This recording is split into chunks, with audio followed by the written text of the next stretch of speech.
owner of Slate Fine Art Gallery here in Regina, and I've been in the art industry for probably 25 years now. I'm also the vice president of Sask Galleries, who is putting on this event this evening. And I'd like to introduce you to my panelists, beginning with Adele Tosh. Do you want to give a wave there, Adele? Say hello. Hi. There she is. So Adele is a gallerist as well as an interior designer from Dervilia Art and Design in Saskatoon, which I remember really well from when I used to live in Saskatoon. You always have beautiful things there, Adele.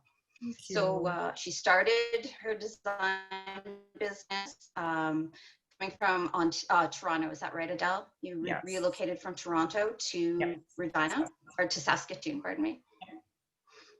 And then she opened up her store in 1995 and recently introduced artwork into space. Yes, in March. Did you hear me? In March, nice. Yes, in March. How are you finding that? Big change for you, or was it an easy slide? Easy slide, yeah. Yeah, I sold a lot of art already, just doing interior design. So it's just offering more in the space, which is nice. Another layer.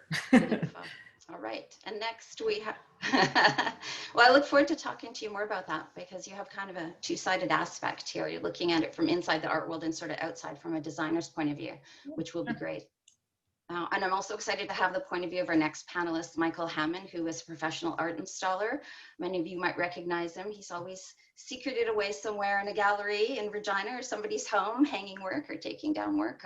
Michael's been doing this for about 21 years in places like the Mackenzie Art Gallery, Susan Whitney Art Gallery, and Nouveau Art Gallery. And he also can come to your home, do private hanging, and we'll work on installations for corporations or other private places. So if you have any information around installing or questions as we go along, definitely add them into our chat. And things that we can't address at this moment, we'll see if we can pass those on to Michael and he can address those at another time.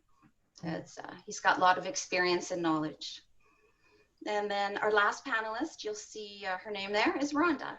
And Rhonda is an art collector from Saskatchewan. She started collecting when she was traveling in her 30s and 40s, mostly just pottery. But then in 2010, she started expanding her collection a little more seriously. I would say, knowing what I do of Rhonda and her collection, it's almost all Saskatchewan artwork, except for the pieces that she did purchase when she was traveling. So we'll have an opportunity to talk to Rhonda and find out just how she lives with art and her aspect of art. But we're going to start first, I think, with Michael. Michael, sorry. So I'm going to ask the same question of all the panelists, but Michael, what I want to know is what your very early memory is of art, your first exposure to it that you remember. Well, I grew up in a very tiny town in southern Saskatchewan called Goodwater. My mother ran the general store and the post office. My three older siblings would be at school, and so she would send me across the street to my adopted grandparents. Retired postal worker and his wife from Lincolnshire, England, Albert and Gladys Meller. And they like to travel to Europe and back to England. And he'd come home, and it was the first time I ever heard about a photographic memory, but he would sit and paint all the scenes of street scenes in London or the canals in Venice. And they had stacks upon stacks of paintings piled up against their walls. So like 4 or 5 years old, I remember all these paintings, and then I spent time with Gladys out in her English country gardens. And, by the age of 5, I could differentiate phlox from dianthus from pinks to, so she taught me all about my love of gardening, and he taught me my love of art. So, and That's fantastic. Then when I was about 13, it was early 70s, there was a traveling show from the Mackenzie Outreach Program. And it was showing in Weyburn. And it was Marilyn Levine, Vic Sikansky, and Joe Fafard. Wow. That was my love of ceramics grew from that. So years later, I became a pottery instructor myself. And So, you know, those are two major things at very impressionistic ages. So, yeah, so that's what got, so I've been surrounded by art my entire life. Yeah. That's a great story. I love the fact that your grandmother was just painting all the things she remembered from her travels. Yeah, She grandfather. Yeah, my grandfather. adopted Yeah. grandfather. But yeah, he So was you the grew painter. up around that, I grew up not around. just artwork, but the creation of artwork as well. Like seeing your grandpa complete these canvases and have them lying around. And then the artwork too of gardening and seeing the beauty that comes from that. So that's really great. Lovely. And Rhonda, same question. When did you first have your real strong exposure to art? Or what was your first love of art? Probably my first exposure was back in the 70s when one of my mom's friends, who is a artist, painted a picture, an oil painting for me. And it was about 1977. So that was probably my earliest exposure to art. And then I also did take an art history class while attending university. And also my aunt was a crafter and a weaver. And I was fortunate when she moved out of her home, she gifted me a couple pieces of art that are currently hung in my home now. So those are some of my earliest memories of art in my exposure, because I don't have any formal education respects to visual arts, but I certainly have a connection and appreciation for art. You know, you don't need to have that education because you just get it by exposure, I think. And I love that the pieces that you saw growing up then became yours. Did you always maintain that relationship to the artwork that you saw in your relatives' homes from the time you were a child? Yes, I do. Like the one piece that my aunt had given to me, when I saw it, I was drawn to it, and it was in her kitchen, and I always commented on it. Oh, Auntie, someday can I have that? Aww. And she gave it to me, so. That's beautiful. What was the piece? To be honest, it's probably not a piece that I would be drawn to maybe necessarily now, but it does mean something to me because it's part of my life experience. It's a picture with, it's a floral picture with different plants on it. So nice. It's like I say, it's probably not something I would choose today because I've evolved in what I probably purchase now, but it has special meaning. And it's still part of your overall collection too. Yes, it belongs there for a reason. Yeah, definitely. Okay, Adele, same question to you. What's your kind of earliest memory of being exposed to art and your reaction to it? Well, I grew up in a very small community as well, out in Harris, Saskatchewan. So our school was really tiny. So not a lot of exposure within the school, but my father was a musician and a photographer. So I would say that probably his artistic love of music and photography got me started, you know, appreciating it. And then my grandma was a big floral gardener. So I spent my whole childhood in her backyard with her flowers and in her garden. So I learned to appreciate, you know, the beauty of flowers and gardening. And those were the two strongest points. But what took me into interior design was actually my first exposure to textiles. I fell in love with textiles in my early 20s, and that's what started my direction to going to Toronto and studying interior design. So yeah, it's funny how different things kind of push you in a direction and you end up doing what you're doing. Absolutely. And I love that, as you and Michael said, well, and even Rhonda, like a lot of your early influences were your environment around you. Yes, and in smaller communities. So yes. You should ever say that culture doesn't exist in small communities, because it does. I think in some of, the rawest form too. And later I'm going to get you and Michael to go head to head on a flower identification quiz. I also worked as a florist for many years, so. Oh, okay, then you win already. Yeah, I've been strong-armed on that one already. Absolutely, absolutely. Well, those are great. And, I think it's helpful for our attendees who are watching to hear these personal stories because they don't just start with, oh, I walked into a gallery and bought this amazing piece because I had all this money. That's not for me where the roots of connection to art begin. It's always exactly like what you three have said. But I'd like to go on to the purchasing of art now and talk about your first purchase. And it could be anything from something you bought when you were 12 or something you bought at a gallery when you were older, just wherever you feel like, yeah, that was my first piece of art. And this time, let me see, we're going to start with Rhonda. Well, over the years, I did purchase while I was traveling. They were mostly probably prints. And they mean a lot to me, but probably the one piece where probably my collection started was about 10 years ago. It was actually on my birthday. I was out and about and I happened to stop at one of our local commercial art galleries. And I was looking in the window, and as a side note, I do love pottery, and I have, unfortunately, well, it's not unfortunate, I have a little bit of addiction to pottery bowls. And so I was thinking that is going to be my to me, from me birthday gift that year. So I proceeded to walk into the art gallery with just the intent of purchasing this pottery bowl.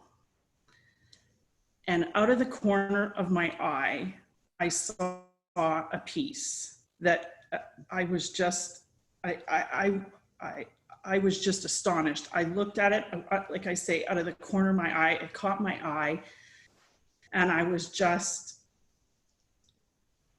astonished. I was like looking at this piece,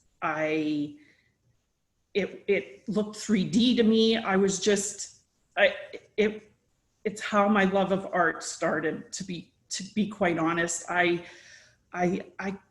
couldn't stop repeating to the gallery owner, oh my gosh, that looks like 3D.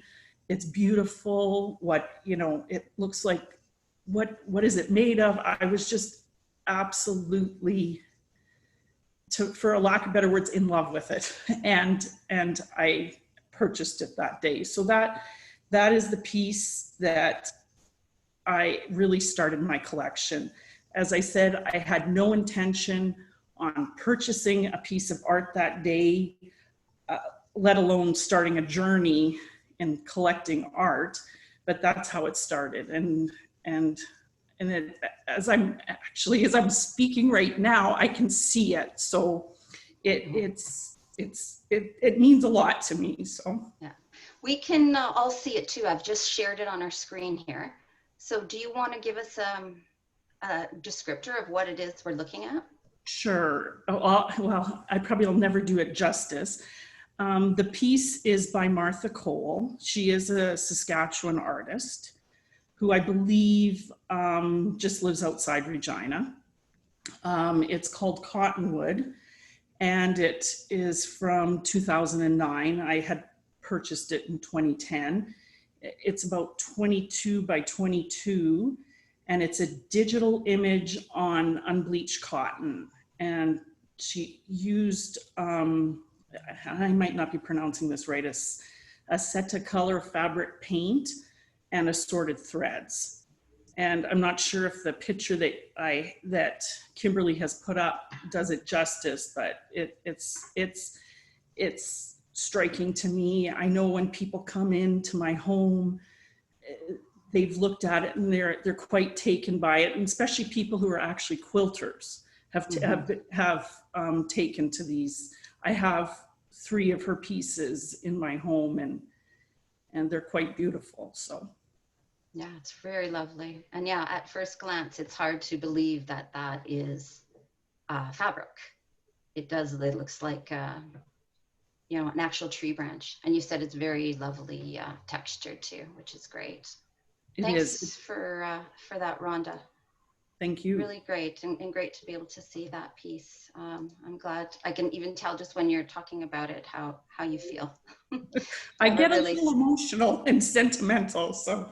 yeah, no, it's great. That's what art does to you, right? It's exactly what it does. Thank you for sharing that. Let's move on to Adele. Let's talk about your first art purchase and why and where and how that all was for you.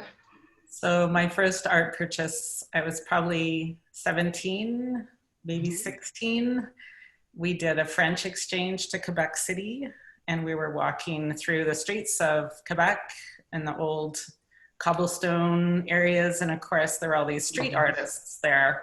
So that was a totally different experience for me, to be around old architecture and just the smell of the stone and the just the whole scene and the street artists, of course. So that was probably the first time I really fell in love with the idea of a European exposure to architecture and history and art, all in one package. So that was by far the strongest experience. And then to start my own collection, it was just kind of a lucky situation. We were having dinner at the Sheraton Cavalier, and some friends of ours walked by and saw us in the restaurant, and they had an art auction going on for charity. And they said, why don't you come with us? So we did, and they put up a Joni Mitchell signed self-portrait. And I said to my husband, oh my God, I would love that piece. So he bid on it and we got it. So that was the first piece in our collection of art. And of course, I still treasure that one today and have it beautifully framed and featured in our house. So that was the first piece that I seriously bought of art. That's amazing. And I will have wonderful piece of Canadian art history. Canadian art history, yes. So, yeah, fantastic. Yes. So what did you buy when you were 17? So they were small street scenes. And I guess because I love the street scenes so much, I was so in love with the narrow pathways of the cobblestones and the buildings. That's what I bought. Nice. And it tends to be what I'm attracted to, even when I see European scenes. I love the buildings and I love the streets and the people, and That's great. Great stories. Thank you so much. And whenever you're ready to sell that Joni Mitchell piece, just give me a call. All right, Michael, let's hear what you have to say about this. Well, there's two first pieces, and they're connected because it was in my early 30s. It was the first time I've purchased art, and the first was my grade 10 and 11 high school art teacher, Jack Gravener, who was having a show in Weyburn, and there was this beautiful large watercolor of 7 red delicious apples that were just gorgeous, and so I had to buy that. And then the next one was my grade 12 high school art teacher, L.J. Degenhardt. And, and it was a serograph of his, it's called Erna's Bowl, and it's a bowl of fruit. So I still have both of these pieces hanging in my kitchen, and so because they were very important teachers to me, who also helped progress my love of the arts. So I have those pieces. And then Erna's Bowl, it was called that by LJ because the bowl of fruit, the actual bowl with the fruit in it, is a bowl by Erna Lepp, local Regina potter. And so of course I've also my love of pottery. I had to buy Erna Lepp bowl to have under the painting of Erna's bowl. So yeah. Absolutely, that's fantastic. Oh, I love it. And you're still enjoying them today. It sounds like you're still as passionate. Oh yes, yeah, and that's how you get the collector's bug, by having, knowing the artist and having stories behind pretty much every piece I have in the house, I've got a story that goes along with it, you know? So Absolutely. Yeah. And that's what I love too when I'm visiting other people's homes, is hearing their story about the piece and how they bought it and why they were attracted to it. And there's stories too in museums and art galleries behind every painting. As an art historian, that's what I love. We don't always get those ones. So these personal ones, this experience that you guys have had, it happens every day all over the world. And I think it just continues to cultivate how we live with art in our world. As humans, I don't think we could live without it. It's one of the first forms of communication that we had. Rather than talking, we drew, we made pictures. So I love that we're still doing that as humans and sharing it with each other. So Michael, you spoke about how you have the bowl underneath the painting. How else do you live with art? We can kind of see it behind you. I assume you're in your home there, the beautiful pieces. So you have quite a few collections. So the question I had was, how do you live with art in your everyday life? And see if you can expand that a little bit beyond just, you know, it's on your walls. If there's certain pieces in certain areas, like you did that already with introducing the piece that you have with the bowl, but any other insight you have to living with art, I'd love to hear about that. well, I wasn't quite sure how to interpret that question, but the first thing that came to my mind is I live with art with gratefulness. You know, Oh, it's oh, that's sweet. I'm so grateful and privileged to have a home that is full of original pieces, and so like I don't know, like I'm surrounded by it. That's how I live with it. And I mentioned like I've got stories behind, you know, pretty much every single piece, you know, and so it's the memories, the lovely memories, and then some pieces, you know, I know the story behind the artist who painted a particular piece, actually the one up, Grace Hollier. I'm Yes. pointing at it. Grace Yeah. and he had a really, really difficult, tough life. And so what you read in the painting is, and it's a beautiful thing, and I love it, but there's also the horror of the story behind it, why she painted it, you know? And, you know, and I don't know, like how I live with art, like that's what I do. I It's work your with art. livelihood. Yeah. You know, 21 years at the Mackenzie hanging their art. And, you know, the one show right now is one of my favorite pieces. It's Ruth Cuthand's beaded work they're just these beautiful beaded pieces and are just like abstract colors, and they're amazing and just beautiful.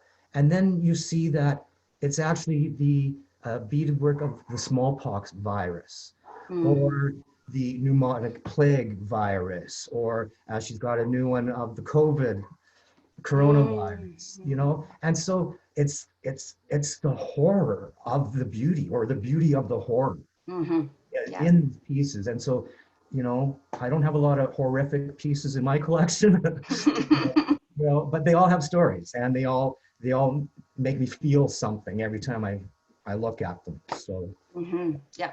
So it's those emotions too that it's you kind of feel and experience through your day as you're experiencing the art in your home. Do you ever have like, do you carry art out of your home? Do you have art around your house or office, places like that? Oh, in the garden, I have a Jamie Slingerland ceramic sculpture, and then I have 5 giant urns. They're actually amphora, pointed bottom vessels. They're about they're about 4.5 feet tall. There's 3 of them, and they were the BFA graduating project for Randall Fedji, who was a local ceramic artist as well. And so I was after him several years after he showed these vessels at the Mackenzie for his BFA graduating show. And so I kept after him, and several years later, he finally said, "Michael, do you still want those urns?" And I said, "Oh, yes, of course." He said, "Good." He says, "I'm behind a couple of months' rent, so I kind of need them." Well, you know. Yeah, and there's another art purchase, right? Yeah, that's But great. yes, I have art out in our garden as well. Yeah. Wonderful. Adele, can I get you to address that same question, just how you live with art? You obviously have it around you every day at work. Yeah. So I guess I like the aspect that I really feel that original art has its own energy, that it feels different than owning something that's been reproduced. And I think that once you understand that, you learn that when you're looking at art, you're always seeing something new. You're always experiencing it maybe in a different way. And even when you move it around in your house, you'll experience it new again. So it's kind of like it takes on its environment and what it's around. And I think that from a design point of view, I'm always looking for those links that tie different elements of art together. And I think that's what I'm enjoying the most in the gallery right now is trying to find those common threads between the soapstone sculpture and the oil paintings and maybe an iron table that's been forged. And then how those three pieces kind of create their own little conversation and how they relate to each other, and it kind of enhances it to another level.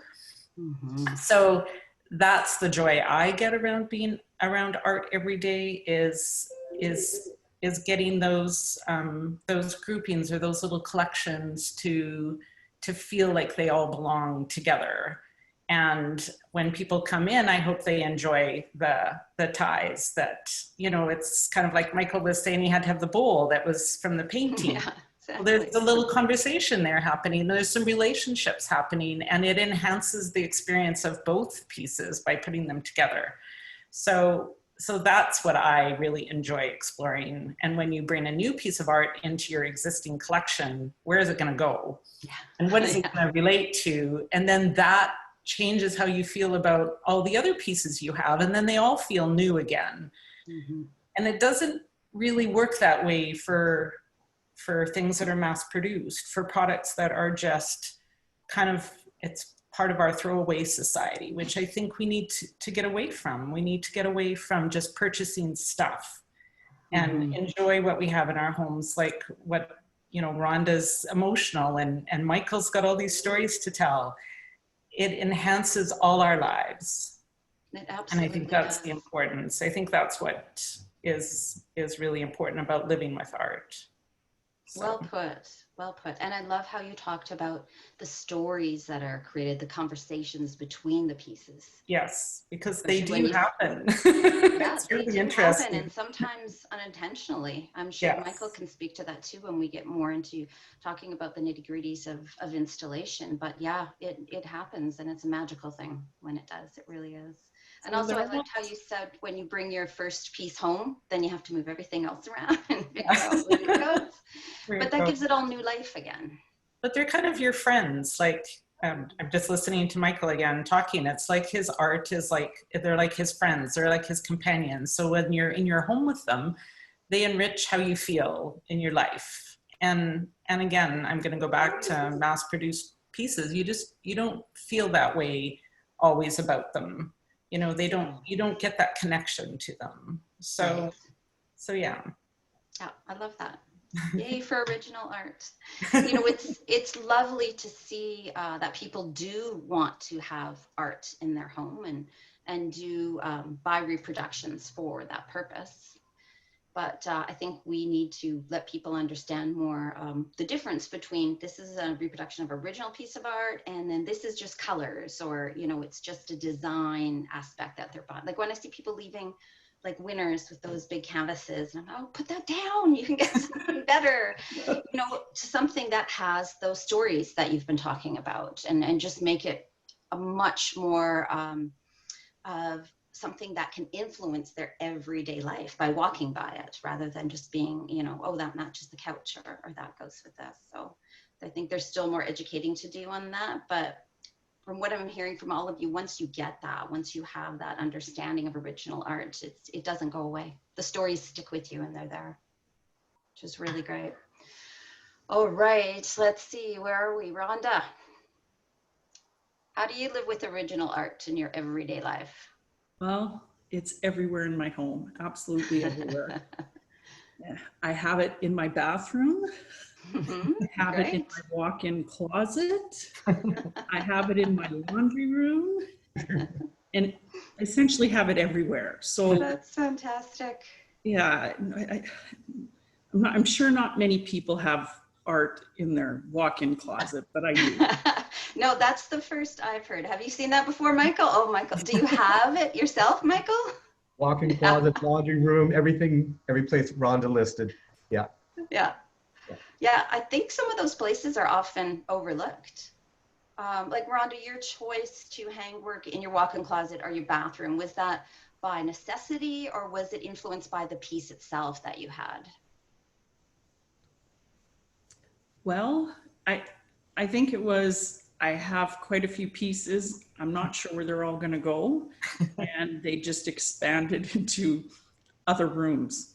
When the person that was installing them, she basically, and I have a story about that, but I won't tell that now. But literally, we were trying to figure it out, and I said, "Oh, just let's go into my. I have this big, like not a big wall, but a wall in my walk-in closet. Let's put some in there." And so that's how it came about. So There was a wall. That makes there sense. If was a there's a wall. wall, hang art on it, right? Yes. Awesome. And I have to reiterate what Michael says. There is a story behind most of my pieces, whether it's who I was with when I purchased it, if I was on a holiday. There's usually stories behind those holidays. Some of them were birthday gifts to me from me, as I'd already said. My reactions, I don't usually react when I purchase art, but the very first one, like that I did by Martha Cole, and then there was a little piece that I bought. It's of a grasshopper. It's in resin, and I reacted, and that's probably because I looked at it, and I sort of have a little bit of a collection. I haven't progressed in that, thankfully, because I have a few too many collections, is grasshoppers. And I did grow up on a farm, and I remember being out in the fields and grasshoppers jumping on me, and they do cling to you. So I apologized to the gallery owner. I said, "Oh, I'm sorry, I got so excited over this little piece of with a grasshopper on it." And she says, "That means a lot to us, and that it means a lot to the artist, how you react to the pieces." So honestly, I can't say that any of my pieces, they bring me all joy. I can't say they bring me down. There's something special about them all. So Oh, that's lovely. Very well put. I love that. So what I want to get onto now is kind of the idea behind installation or how to hang artwork in your home. So we all have a rough idea of how much we all love art and probably haven't in too many places in our home. So what I want to talk about are kind of the considerations of when a piece is brought home. I was going to start with Michael, but I see there he is. He's back now. Oh, Michael, have the dogs in. hi. Thanks for coming back.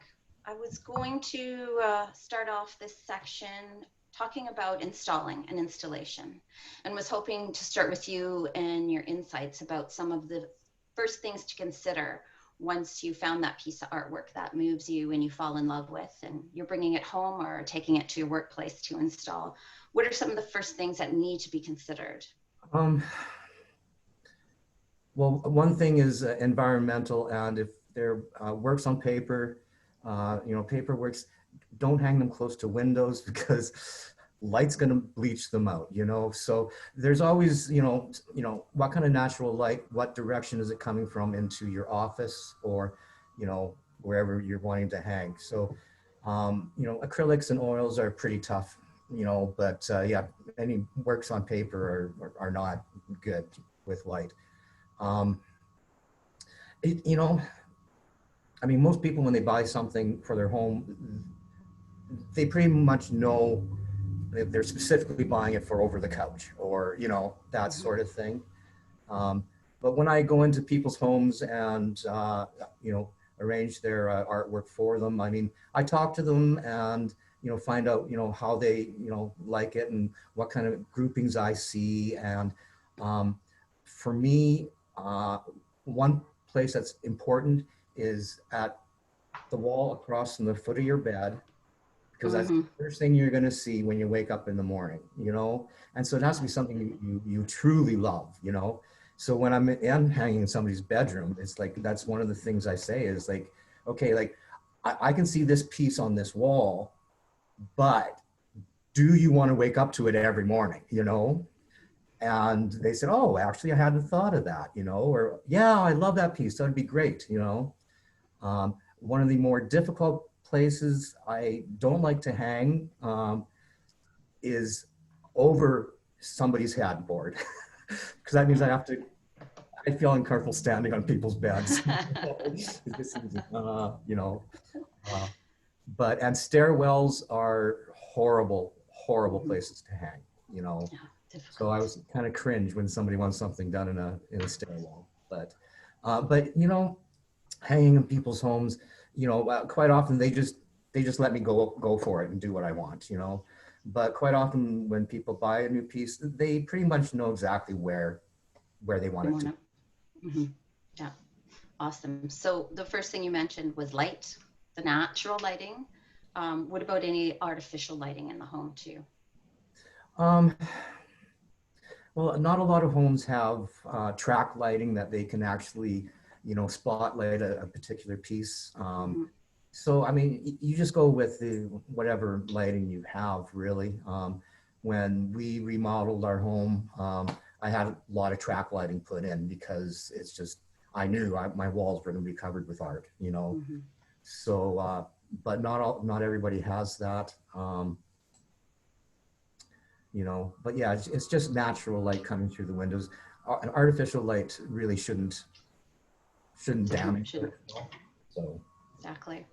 And then the next thing you talked about was the placement, where people, and you said most people, if you're coming to help them install, have an idea of where they want it to go. What if you're like, yeah, not so much, it's not going to fit there, or the light isn't right? What do you do in that case? Is that one of those, okay, got to move all the artwork around, or do you try to work around that? If I feel it's a really bad idea, I will say something, but I generally just, because and I always say to them, I said, okay, I'm not the one who lives with it. You are, And so, I think it might look better here, but this isn't my home, I'm here to install it for you, and, so if you really want it there, that's, probably the best place for it, so. Absolutely. Usually you find the purchaser's instincts are right on par with what will work for the piece. Yeah. And it usually works quite well. Good. Yeah. That's great. So besides placement and lighting, what other things need to be taken into consideration? Well, if we're talking about in homes, it's, how a door opens, how a cupboard door opens, or if you're hanging in a kitchen, or, there's just things like that. A lot of other things, and I have issues with some tradespeople because they don't really have a sense of aesthetics, and electricians put light switches in the I know, in the worst. And it's like, so things like that. So if you are, building a new home, those are things that you really should take into consideration, is exactly where do light switches go, or, thermostats, or, things that, because like, a lot of, they'll stick it right in the middle of a hallway wall, which totally wrecks the whole, so. Absolutely. I believe Rhonda had a situation like that, didn't you, Rhonda? I did. And when I had the person that installed most of my art, she arranged for her husband to take a piece of my art and put it over something that was, it's sort of where I live, you have to buzz people in. And so they took a piece of art and created it so it's over. So basically, if I hear the doorbell, probably shouldn't be touching a piece of art, but I do. I pull it back and then I can let them in. So it was awful because it was right in the middle of the, well, not quite in the middle, but it wasn't off to the side, and it was hard. It was, you know, you're wanting to hang art and there's this, it's like an intercom. Intercom, yes, thank you. Couldn't think of the name. Thank you. No problem. Sitting there, and it's like, and she took a piece of art, and she says, and she put it over top, and I said, well, I need that. And then she sort of said, well, I think we can make that work, Rhonda. So yes, sometimes you have to get innovative. Yes. So now this piece of artwork hangs over top of your intercom. Yes, it does. By a hinge. Yes, by hinge. So you can open it like a door and access your intercom. Yes. And then kind of shut the painting so you don't see the intercom. Excuse me, pardon me. So then it just blends into your wall like any other piece of artwork. It does. That's wonderful. It's a conversational piece actually too. Yeah, I love it. I love it. That's great. That's a great installation solution, and something that, you know, people might not think like, oh, can I hang that over this piece? Is that okay? But the artwork that you had was did it need to be manipulated to fit over the piece, or was it already the right size for what you needed it for the intercom? It was actually worked out. It was the right size. We just had the individual that created it put a hinge on and then put a base around the intercom, and it works perfect. Beautiful. Other than I'm touching the side of the piece of art, maybe that's, like I said, maybe isn't the best, but that's okay. It's mine, and exactly. It's yours. You can do with that you wish. Or you can put a white glove on every time you answer your intercom. No. No. Great solution, though. I love that. So let's talk to Adele now. Let's go over any kind of problems you've had with installing. As I know you've been doing interior design for years, so you've probably come out of lots of situations even before you were selling the artwork yourself. Well, we're a little more fortunate because we're usually involved in design right from the ground up. So we can actually create space specifically for art and a specific size. So we'll usually look at a client's collection and decide which pieces are going where in the house. And then we can put the lighting in that we need to showcase it. And then we pay attention to sight lines. So when you're walking through a space, there's always walls that you're looking at. So we always pay attention to those walls. So when you're walking down a hallway, or you're walking towards a kitchen, or into a living room or a dining room, there's always walls that you're going to want to have more attention, kind of the stage of the room. And those are the ones that we design to fit art in already. So that helps with our installations because we already know where pieces are going when the people are moving in. Mm-hmm. So we have a list, and this is where everything goes. Yeah, and you just give it to the installers and away they go. So that's your best case scenario. And then if you don't have that, then we really sit down and talk to clients about where they want the focus of their home to be and how they want people to move through the space and explore. Because that's kind of what we'd like to have happen, is people to come in and they're drawn to different areas of the house, and you kind of are going through and exploring everything. And so some installations get difficult. We're in older homes with plaster walls, or we're trying to drill into brick or mortar or tile sometimes, or marble, yes. Or like Michael said, stairwells, or like So it's always good to be prepared beforehand. So we always try and take into account any of those situations. And if we need scaffolding, or if we need 2 ladders with some type of a support that we can walk on to get to some of those heights, we try and pay attention to that prior to coming with everything. So it goes smooth. The last thing you want is to go there and get everybody all excited about hanging something, and then you don't end up hanging it that day. Right. Then you gotta go back. Yeah. So installation's all about knowing what we're doing before we go, and then as well, if you're doing multiple pieces on a wall, to make sure you've already got your grid, we call it a grid, figured out, where we usually lay it out on the floor and take measurements, and then we'll do a CAD drawing as well, just so we know what everything's going to look like on the wall, and then we have a plan. That's great. So if you're hanging 6 pieces together in a big collection, we already know what we're doing. What you're doing, yeah. Yeah, I did that recently in my home. I moved to a new home, from a large home to a smaller home, and ended up doing a grid on my living room wall, which was fantastic because now my other walls are blank and I can fit in more art. I thought I had too much. Now I have more space. But I really love that kind of grid hanging. Are you finding that becoming more and more popular? Yeah, I mean, every home's different, so we run into different things all the time.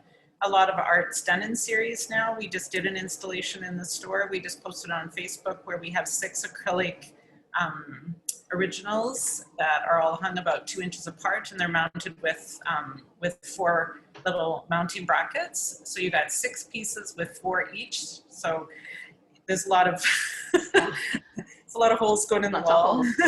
Yeah, you're not going to want to move that around very much. We put wall plugs in for each one, and yeah, so you want to make sure that grid's laid out properly with laser level, and we know where everything's going, and it looks beautiful when you're done. Absolutely. So Michael mentioned stairwells, as did you.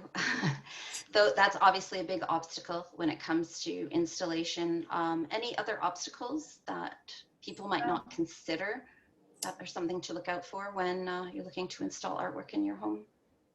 Well, I mean, some pieces are quite large, so we consider weight as well. Like the last thing you want to do is get an installation up and it start pulling away from the wall. Depending on the size of the frame or how heavy the frame is, some of the pieces can get quite heavy. So, usually looking at, supporting that picture or that piece of art in 2 areas instead of just one. So you have to make sure you've got the right mounting brackets on and make sure that you've prepared the wall properly for it. All those things, it's good to consider them all so that you're not getting a phone call in a couple days and saying, oh, I think my art's pulling away from the wall. Yes. Mm-hmm. Yeah. So yeah. Safety is important. Definitely. I think that's about all I can think of. Okay. So Rhonda, I just want to get back to your installation. The question I'm going to ask, you've already almost answered it, about any obstacles that you encountered when you were installing, and you had one, but was there anything else you want to share about pieces you had that maybe had to be installed in a different place or a different space than you originally thought? Well, probably the biggest obstacles are now with installing in my home. Any new pieces. As to be honest, I'm completely different from Adele in that I don't want them moved.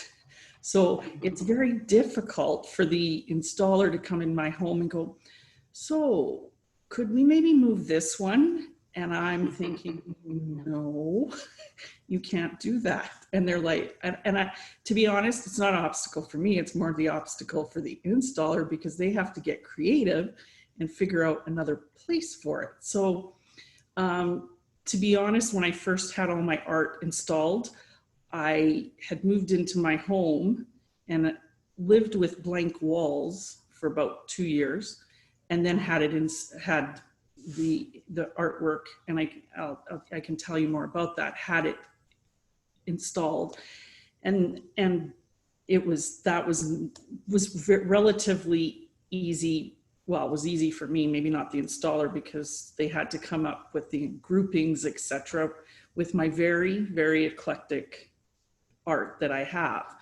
So I think now is more the obstacles as they come into my home, and I don't really want things moved because I don't want to repaint. and I don't want a number of holes in my wall. So that's probably the greatest, you know, obstacle now. Yes, I did have when I initially installed, but not as, it wasn't as hard then, so. Can I ask you about your decision to wait 2 years to start hanging art? Is that just because you wanted to see how you used the place and help you make decisions about where you would place things? That's exactly what I did. Is I waited. I wanted to know where I was going to place my furniture. If like sometimes when you move in, you put a couch somewhere and then you're thinking, no, that's not maybe where I want it. So I basically lived in my home for 2 years. It was about 2 years. And then, well, at that point I was like, I need my art on my walls. I can't, this is really difficult. And, but I wanted to make sure that like where I placed the furniture was where I wanted it. Everything worked well, and things like that, so that that you weren't going to run into problems when they down the road occurred. So, yeah. And like you mentioned too, you kind of find out this is where the art's going and it's staying there. So when you bring in new pieces, you have to find new wall spaces rather than move things around, now that you have really laid out how you want your home and where your art to be hung. yes. Now, the last install I had purchased a couple pieces and they came in and we did move something, but there was a piece going where the other one. So we did put a hole in the wall, but it was, you know, it didn't create, but it's almost like I want to build on what I have. Mm-hmm. So I'm not opposed to it, but I tend to, it's almost like build up. It's like, okay, now we're going to put pictures above pictures. And yes. And I do have that. I absolutely do. And I have them above, I even have them above closets and above the doors of doorways. And yeah, it's building. I have art everywhere. That's good. That's good. The more art, the merrier. So Adele, have you experienced that when installing, like trying to build on something that's already existing and making what you're bringing in having to fit into an existing kind of aesthetic or setup? Well, usually, and this is just in most cases, I mean, usually when people bring me in, they want me to move things around. They're ready for a change. They're ready for somebody else's eye to make decisions, and they want to hand that over. They like to just sit and watch. They don't necessarily want to be a part of the process, but there's always pieces that have a really strong sentimental value in every home. So you just have to really pay attention to those pieces, whether they go with the decor or they don't. To me, that isn't really relevant. What's relevant is if this piece is important to this particular client and they want it in a specific room, then that's where we're going to start. And then we're going to work around that. And we can add pieces until it all feels cohesive from there. And it really depends on the person. Some people just love it all over the walls and everywhere, right? And it doesn't matter, right? Like Rhonda and Michael. Yeah, it's very European just to hang art from the floor to the ceiling, right? There's nothing wrong with that. Why not? It's beautiful. We've got all these walls. So it's really up to the client. I just happen to be in that unique position where people are wanting me to create those stories and pull things out of their china cabinet or out of the basement or out of the guest bedroom, and they'll go, oh, I forgot I had these, and they'll pull them out from under the bed and say, where could we hang these, or what can we do with them? So that part I find very exciting, because I kind of get to talk to the client about what they have, and I get to experience some of their memories, and I get to be a part of how they're going to share those pieces in their home with the people that they love. So it's really fun. That's awesome.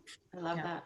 Great response. Are you seeing any trends right now too when it comes to, like I asked before about the grid kind of system? Is there anything that you're seeing again and again? So we're getting a little more creative with how we hang pieces. And I was saying just earlier about the acrylic with the more modern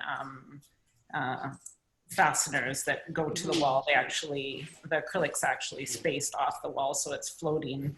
So because we're seeing a lot of acrylic being used in furniture. I think that that trend tends to follow, right? It's in lamps, it's in coffee tables, and now it's, you know, maybe in frames for art, where the frame is still there, but it's clearer and more see-through. And that's what the industry does, though. They always throw things at us so we can spend money, right? So yeah, exactly. they always got to change it. What colors shall the frames be now? Yes. So they're always So, trying to change it up enough so that we feel like we have to change what we have, but we don't necessarily, right? no, That's all very personal, and I like when they mix. Like, I'd love to do more chain applications where we're hanging chain from wooden frames and the art actually hangs from chains instead of just hidden. Like, we can see how things are hung, is I guess what I'm trying to say, as opposed to hiding the hardware. I think that's an interesting trend that I think is going to be seen more. I see it in mirrors a lot. They're doing lots of new applications where they're creating the hardware that hangs the mirror. It's actually part of the design of the mirror. So they'll run a chain link right through the middle of the mirror, and it'll be how the mirror is hung at the top. So, and it's, the mirror is floating, right? And it's suspended within that chain link. So yeah, it just, you know, different designers are always thinking of new things. different things, yeah. Michael, I'll get you to talk about that same thing too in your experiences that you've had over the 25 years. I can't imagine all the different installations you've seen, whether in private homes or in the public galleries like the Mackenzie Art Gallery and with Nouveau Gallery. Is there any of those installations that stand out for you as being either like crazy and so much fun, or maybe something that was just so difficult it got a little hard? But I'd love to hear some of your history with installations and some of the interesting ones that you've done. Yeah, one that really stands out because it was quite difficult. It was massive. It was emotional, and it was for the Gathy Falk retrospective that came out of the Vancouver Art Gallery, and it was a massive show of Gathy's, you know, her career, and there were some pieces that she would make of paper mache dresses. And one is from the Mackenzie's own collection, and it's called Crossed Ankles. And so talking to Gathy about the work, and she was saying, well, they're like the spirits of loved ones that we've lost. But there's the dresses almost look like they're animated, you know, but there's no body or anything. And then on the wall behind, I think there were about 6 of the paper mache sculptures. On the wall behind, it was about 30 feet long, and I went up about 20, probably 20 feet up in the main gallery. And it was hundreds of copies of this woman's black and white crossed ankles.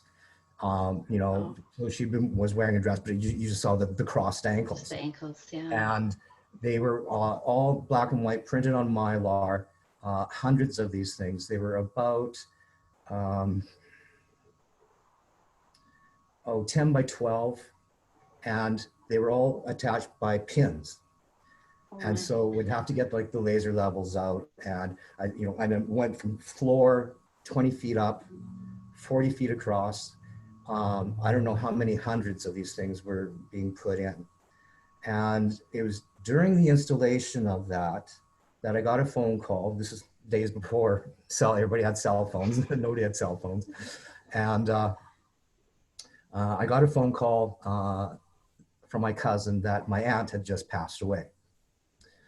And so I go back to hanging crossed ankles, and I'm thinking about what Gathy Falk had said about these dresses representing our loved ones that we've lost, And so, yes, wow, very emotional. What a emotional and a very cathartic experience, because I was by myself, just repeating the same motions, hanging all these pieces up. And it was just, you know, it was a very emotional experience and healing in a lot of ways as well. So that was I think that ticked all the boxes of most difficult and most emotional, and all the questions you had. Thank you for sharing all spoke that. to that one installation. So yeah, that was pretty amazing. Yeah. Sounds absolutely amazing. And almost, it sounds like it almost became a ritual for you. Mm-hmm.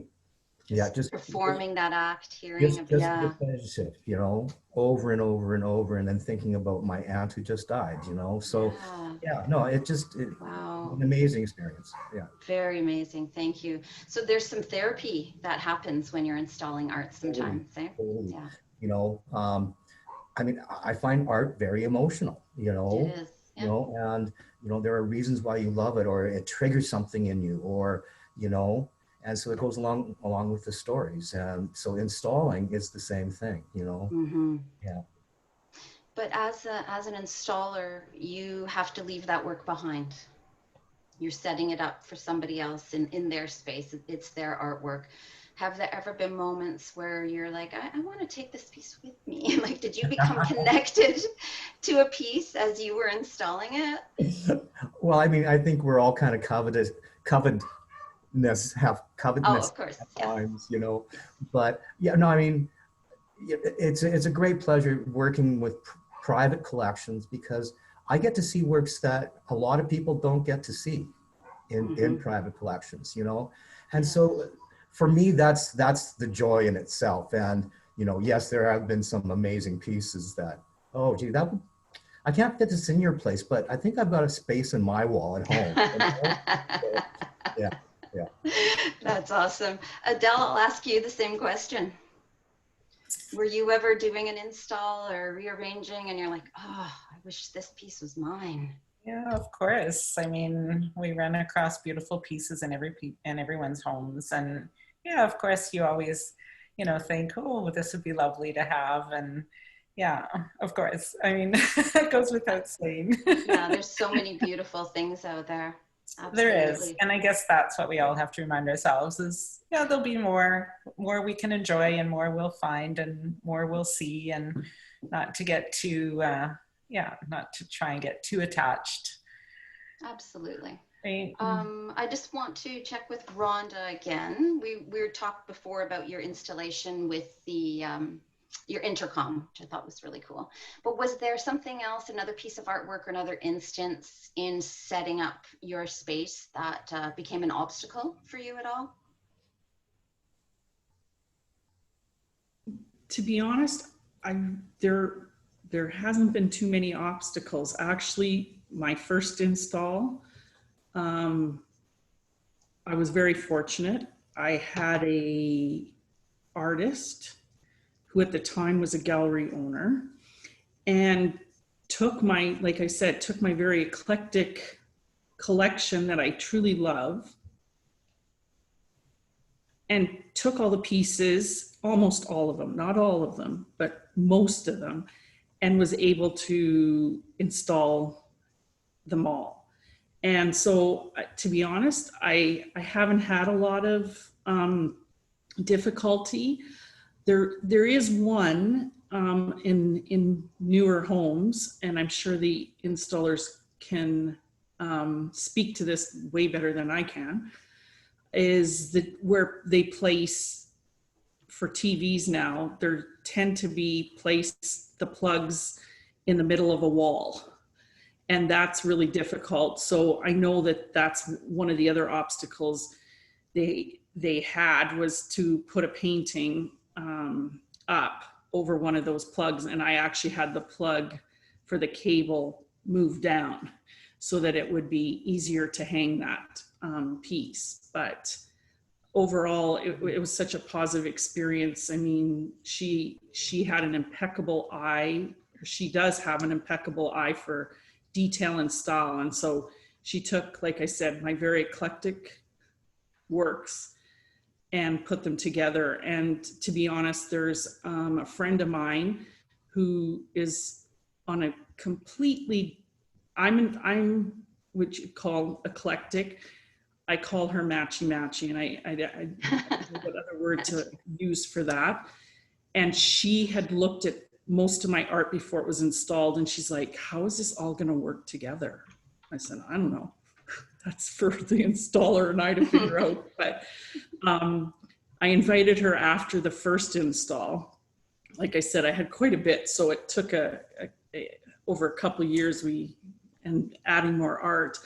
She came in and she was astonished at how the person who came and did like put all these groupings together of my eclectic work and put it together. She was astonished. She goes, I can't believe it. That doesn't really match. I said, but she was astonished. She could not. And as I say, like, I buy because I love it, not for any other reason. I've looked at the piece, I've connected with it, and I buy it. So thankfully for the people that install, can take the pieces that I choose and for lack of better words, make it work. So like I said, there's been a few obstacles, but there hasn't been too many. So awesome. Thanks for that. And we have a question here from the lovely Delee Grant, who I happen to know. And her question says, what do you mean by hanging paintings in a grid? So I'm just going to put up an image here that I have, Delee, so you can get an idea of what we were talking about. So this is a kind of an unconstructed grid. Can everybody see that image there? So you can see there's not straight edges around it. Often it can be just in a nice rectangle, but I like the way this is done sort of off center and the way it even hangs over the dresser on the side there. So that's one example of sort of a grid, especially if you have a collection of a lot of small pieces, which I do from collecting over the years. You know, you start small and eventually you can afford the bigger ones, but all those small ones are just so meaningful. And hanging them together tells a beautiful story. And I actually found when I hung mine in a grid, there was very similar colors through them that I didn't even realize that, you know, the palette that I like, I guess, just came out naturally. Let's all of you just talk for a second about this installation I brought up here, Michael. What's your feelings on that, the way that's put together in that grid? Yeah, no, it looks good. They're also referred to as salon hangings when you take a whole pile. And quite often at Mackenzie, we do a lot of salon hangings. And I don't know if people know, at Nouveau Gallery in the past at Christmas time, we've had a big wall in the back where I've hung all these pieces for a better value under $500. And I'll hang them in the shape of a Christmas tree. Yeah, that's great. How many feet up did I used to go, Kimberly? I don't know if you remember. A lot. Yeah, a lot. You know, lots of pieces. Yeah. So, but a really cool presentation. I really liked the way it looked. Yeah. So, I mean, salon hangings or grid hangings are quite popular in homes because a lot of people have a lot of small pieces, you know, and that's basically all I ever buy now are small pieces because I don't have room for anything large in it, you know. So it's either sell the house and buy it, you know. But yeah. You know, but yeah, no, it's a nicely arranged piece, yeah. And the palette, everything works beautifully together. And I know what Rhonda was talking about is it's amazing how you think everything would just not go together, but when you start actually putting it together, it's quite amazing how such an eclectic collection actually does work together. And you know, it might be the mediums are different. It might be the media that is used is different, but I know what I'm attracted to color-wise, what palette I like, and I generally find, even though something might be an abstract, and then there be a high realism landscape, they probably have a lot of the same colors in them because those are the colors I'm attracted to, you know. So you know, so I think once you start putting an eclectic collection together, you'd be quite surprised how well things actually do fit together. Yeah, I've definitely experienced that in my life, rather than just saying, oh, this has to go with this. So now, do we have that? Oh, what do we have on that wall? What's going to go there? I just like buy and you figure it out later. Yeah. If you love it, you You buy it. love it. Yeah. And you might not ever find it again, that piece, right? So you really have to buy the work when you can, when you fall in love with that and have that emotional experience to it. I think that's what sort of instigates us all to actually buy a piece. So I want to talk now, I guess, to Alana. I really like what Michael was talking about there. And I don't know if that, you know, with the grid, I know you had to step away for a bit. Oh, she's gone again. Okay. Well, we'll wait till Adele comes. Oh, there she is. Hi. Hi. Hi. I don't know if you missed some of that because you had to step away for a minute, but we were talking about, we mentioned grid hanging before, which Yes. Michael corrected, said, yeah, actually salon hanging, and that is the correct term. Yeah. And so I threw up a quick picture of one that was a little asymmetrical. Yes, yes, yes. Have you had experience with that kind of hanging? We talked about it briefly, and I was saying, you know, for me, it helped me clear up some of my walls and give me an opportunity to buy more art, which I liked. But as an aesthetic, it seems to be growing, especially in a very tight, symmetrical grid. Like I see a lot of them that are just a rectangle shape. That'll be a nice tight with all the frames the same. So they can be in a tight rectangle, or they can be asymmetric. I mean, it really depends on how many pieces you have. And I think really just got to start with the pieces, and then they kind of dictate the flow and how they'll go on the wall. And I think what you were all saying is not to worry too much about whether they go together. Instinctively, you pick things that go together. So really all we do as designers is we encourage people to trust their own instincts, because your instincts will lead you the right direction. So you will pick things that look beautiful together. And you may not think they're going to look beautiful together, but they do.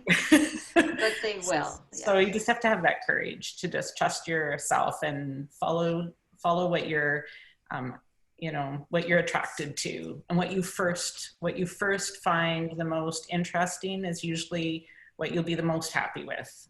It's when we start second guessing ourselves, you know, so follow your first impressions. Follow your instincts, yeah, and play around with it. Like you mentioned before, doing a salon hanging, you lay it out on the floor. I lay it out on the floor to get an idea. Yeah. And then I take a photograph of it, and then we actually draw it on a grid on a piece of paper, right? So we know once it's on the wall, we can tape it out on the wall, or you could put it on a piece of paper and mark it out on the wall. Like there's different ways to do it. When you're hanging lots of pieces like that, you don't want to be moving nails around or around. So it's nice to kind of have it all figured out prior to.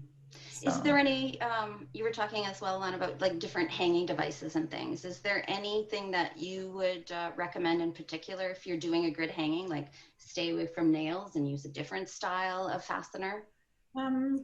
No, I mean, I use just regular picture hooks with nails, unless the weight indicates that we need to use something that's, you know, wall plugs with screws. But normally you can get away with good picture hooks. That's what I normally use. And like I said, I just try and prepare so I know where everything's going. I measure it out prior to, and then we've kind of got placement of everything ahead of time. Excellent, thank you.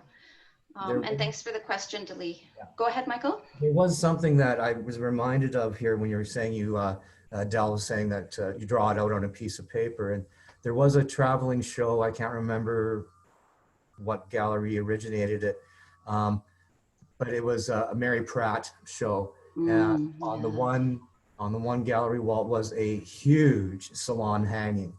And they had sent me the exact layout of this salon hanging. And so I'm unpacking I'm creating the works, Mary Pratt works, and laying them on the floor in the grid that they had drawing that they'd given me, until I get to this one place where the picture on the grid and the reality of the piece, like the piece was like 2 times as big as what they had in the drawing. And it was like, it was a lot, and it threw everything out. Of And course. so I had to, and so the traveling curator who came with the show said, do what you need to do and just make it work. And so like I was, moving That's stuff nice. around, but so just to what Adele was saying about drawing it on a piece of paper is as long as all the right dimensions, Yeah. yeah. As long as it's all to scale, then you're good to go. Yeah. Well, that's nice that he was just like, make it work, and you were able to work your magic and get it all together. And I remember that Mary Pratt show at the Mackenzie Art Gallery. It was absolutely stunning. Absolutely stunning. Good job with the install. So Rhonda, I wanted to talk to you about your lovely art collection.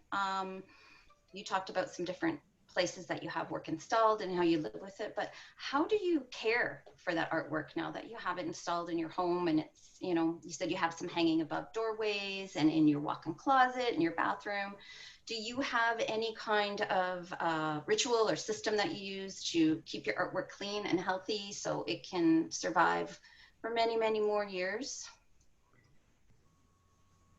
Well, I'm probably not as good as I should be, but I am careful with a couple pieces, because you'd have to use probably an air can to dust it, because it's very, to be honest, I haven't dusted it, but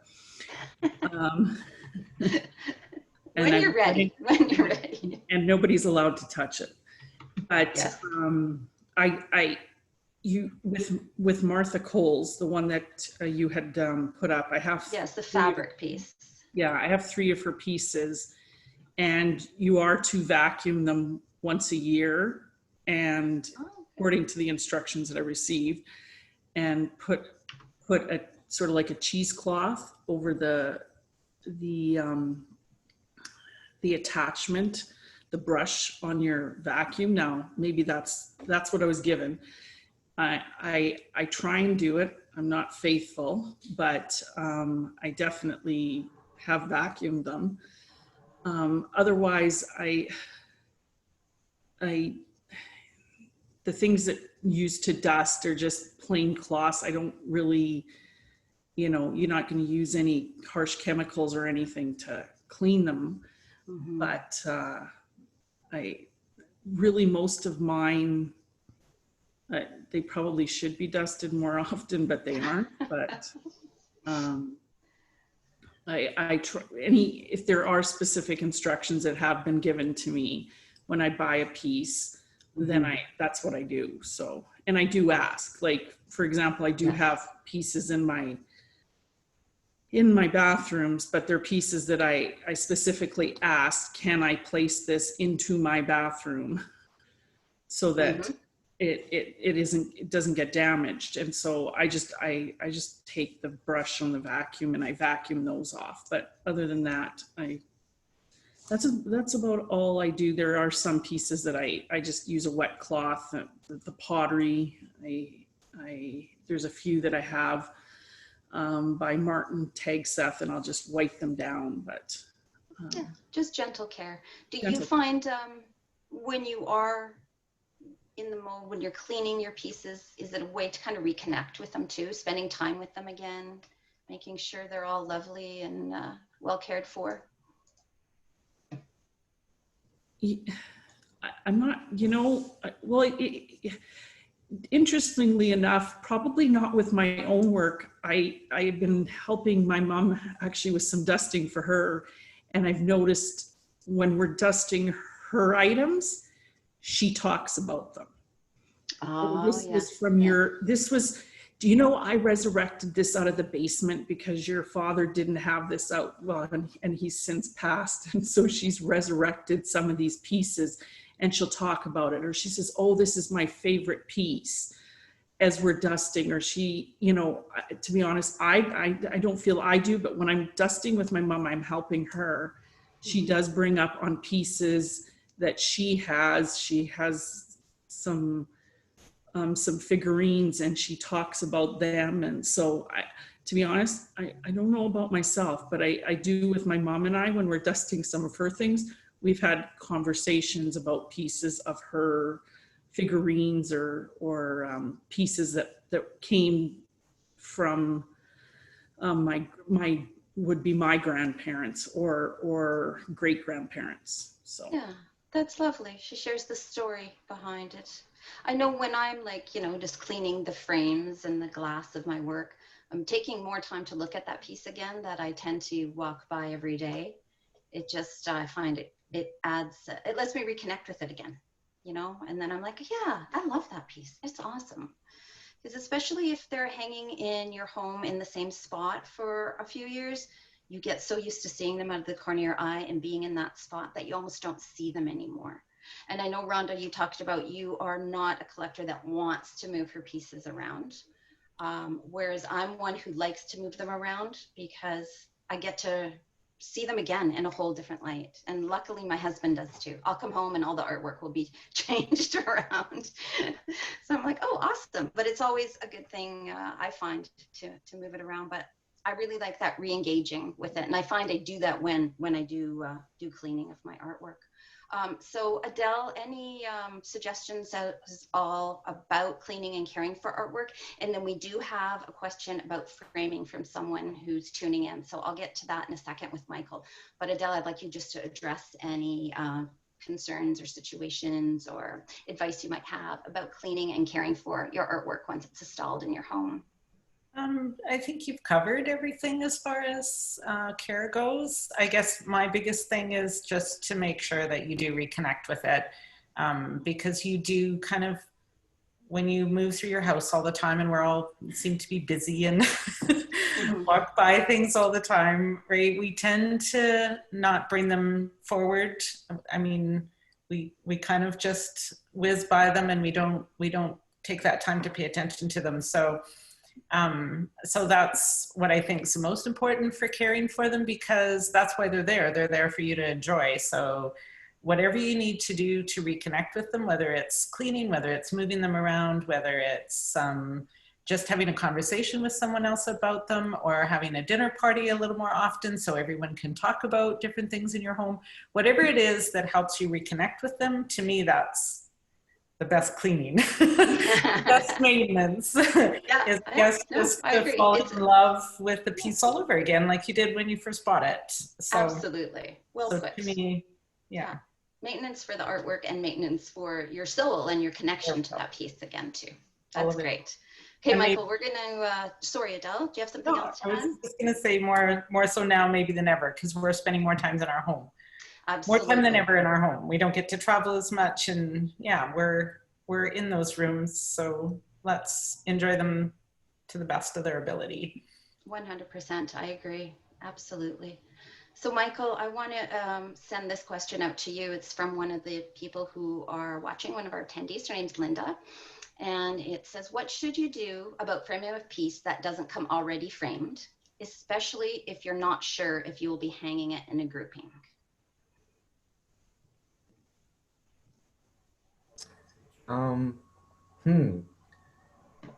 That's a difficult question. I mean, even in groupings, everything can have different frames, but a frame shouldn't detract your eye from the piece itself. A frame should be quite plain and quite understated in color, because, you know, if you're looking at a work of art and your eye keeps drifting to the frame, I would say that's the wrong frame. You know, because you should be looking at the work of art itself, not, you know, how it's framed. So, you know, just get something very, you know, plain, you know. But so many canvases these days, so many artists are painting things that are not intended to be framed. A lot of artists will, you know, leave the edges of the canvas blank, or generally paint them black, or in, you know, in something else. But, you know, so many canvases these days just are not being framed. I have a lot of work in my home that does not have frames, you know, because I feel that's generally, when you buy something in a gallery and it's a work on canvas, it was the artist's intent for it not to be framed, you know. If something is put into a show and that was meant to be framed, it will be framed. So, you know, if you're purchasing directly from an artist, you know, I like generally like Wilf Perot and David Thalberger, and I mean, they do a lot of their own framing, you know, and so by the time the gallery gets it, I mean, it'll already be framed. So I don't know if that answers the question or not. Yeah, no, I think that's good. Linda didn't say what kind of piece she had, whether it was a work on canvas or if it was a paper piece.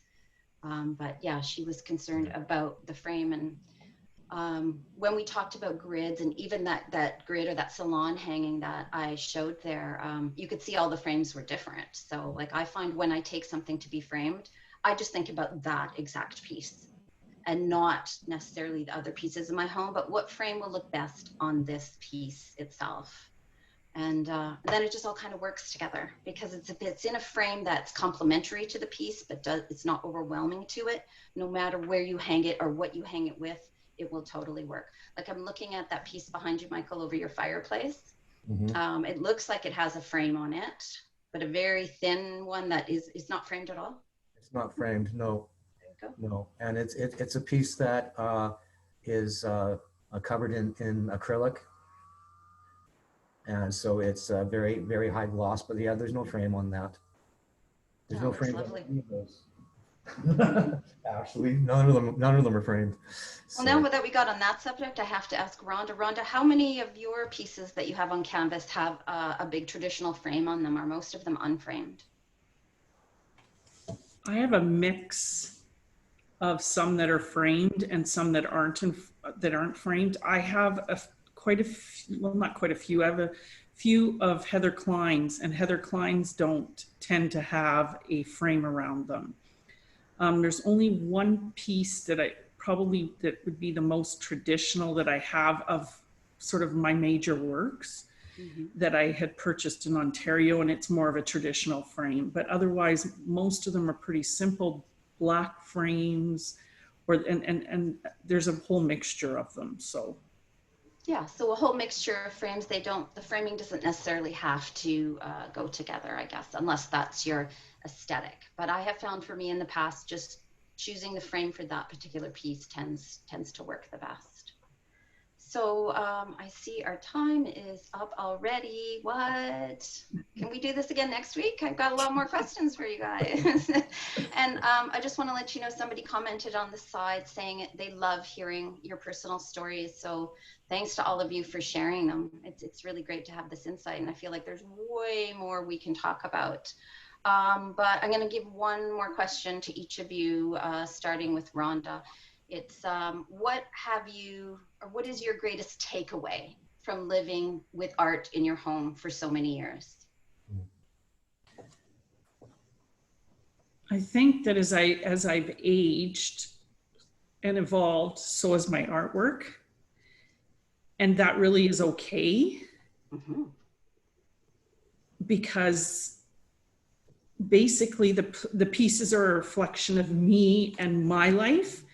And so when you take them and put them together, it works. There should be no problem. And that's the biggest take. I think the biggest take is when you're out and about and maybe your intent. To be honest, I don't think a lot of times when I'm out, I have an intent of buying that day. That when I'm going out, I see a piece and I know that I want it. My budget maybe not always allow it, so I have to enjoy it from a distance, but or go back to the gallery once in a while and check it out until it sells. But I think, like Adele said, go with your gut instinct. It's you can't go wrong, and don't be intimidated if you don't know a lot about art, because I didn't. And I just, it has brought me lots of joy in my life. That's wonderful. Many stories. I have some crazy stories with some of my arts too. So, but I encourage everybody who is thinking of taking that step to start collecting. I don't really consider myself a collector, but have rather a collection.